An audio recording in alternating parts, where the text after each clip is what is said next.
রাষ্ট্রপতি নির্বাচনে বিএনপির প্রার্থী মির্জা ফখরুল ইসলাম আলমগীর ইসিতে মনোনয়নপত্র জমা।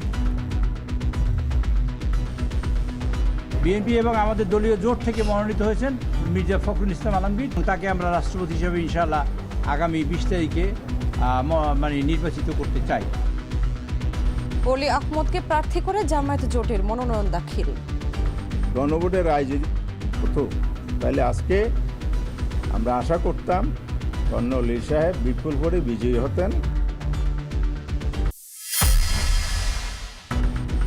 ঢাকায় লোডশেডিং বাড়িয়ে পল্লী বিদ্যুতের পরিস্থিতির উন্নতি, তবে সংকট কাটেনি গ্যাসের। ধৈর্য ধরার আহ্বান জ্বালানি মন্ত্রীর। আরও 3টি এলএনজি টার্মিনালের জন্য বিনিয়োগকারীর খোঁজে সরকার।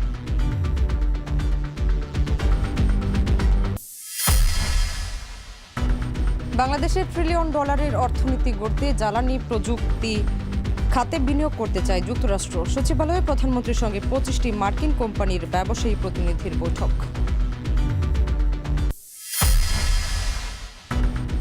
ময়মনসিংহে পাসপোর্ট অফিসের সামনে দিনে দুপুরে কুপিয়ে হত্যা। সিলেটে প্রেম ঘটিত কারণে ট্রিপল মার্ডার মানতে নারাজ এলাকাবাসী।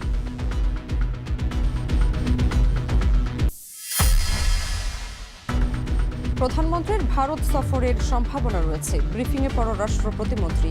দিল্লি সফর হলে ইতিবাচক কূটনৈতিক সম্পর্কের আশা বিশ্লেষকদের।